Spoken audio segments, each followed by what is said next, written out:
अस्सलामु अलैकुम वरहमतुल्लाहि वबरकातुहू। लेक्चर शुरू करने से पहले हम दुआ करेंगे। आप भी मेरे साथ ये दुआ पढ़ें।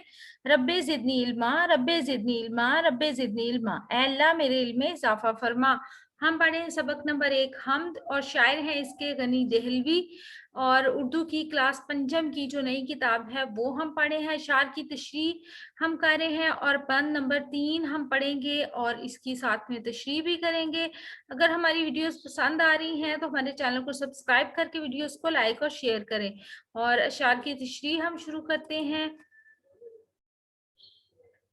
बंद नंबर 3 है, जमीन का हर एक जर्रा चमका हुआ है, वो देखो कि सूरज भी निकला हुआ है, जिधर देखिए नूर फैला हुआ है, खुदा सारी दुनिया पे छाया हुआ है, खुदा सबका खालिक है कोनो मकाम में, ये गुलकारियां जिस कदर हैं जहां में।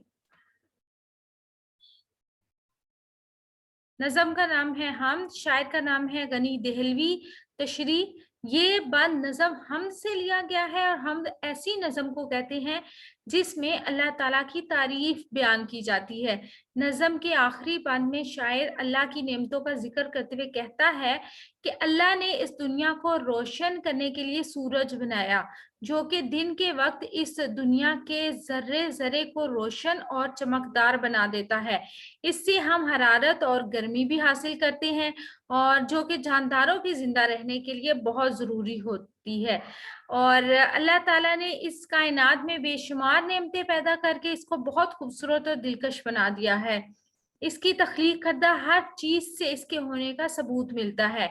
इस कायनात का खालिक व मालिक सिर्फ अल्लाह ताला ही है। इसकी हिकमत और कारीगरी पूरी दुनिया पर छाई हुई है।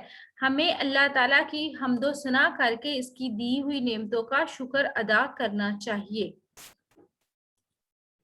अगर आपको हमारी वीडियोस पसंद आ रही हैं तो चैनल सब्सक्राइब कर दें और वीडियोस को लाइक और शेयर करें। अल्लाह ताला मुझे और आपको नेकी की राहों पर चलने की तौफीक अता फरमाए। अपना और अपने प्यारों का रखिएगा बहुत सा ख्याल। हमें दीजिएगा इजाजत। रब रखा। अल्लाह ब्लेस यू। और जाने से पहले आपने एक काम और करना है, वो ये कि अपनी सेहत का रखना है ढेर सारा ख्याल। अल्लाह हाफिज।